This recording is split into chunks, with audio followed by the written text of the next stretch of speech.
Yan. So ngayon, alam nyo na kung gaano talaga siya kakulit si Juliet, no? Kaya nga lagi niyang, siya kasi syempre siya yung ano talaga, ang pinakauna dyan sa ages. At siya nga talagang, ang pagkakwela niya talaga ba. Kaya ganun tayo nalulungkot na makita siyang malungkot. Kasi alam natin kung gaano siya talaga kamasayahin tao at kakwelang tao. Masayahin silang lahat, tatlo silang magkakapatid.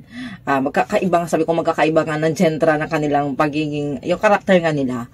Sabi ko nga ito talaga si Juliet kasi talagang dami kong tao talaga sa kanya. Kung napapanood yung mga concert nila talaga guys, ano talaga siya kakulit. Lalo na pag nagpakanta siya ng Sinta. Oo, Sinta yata yun.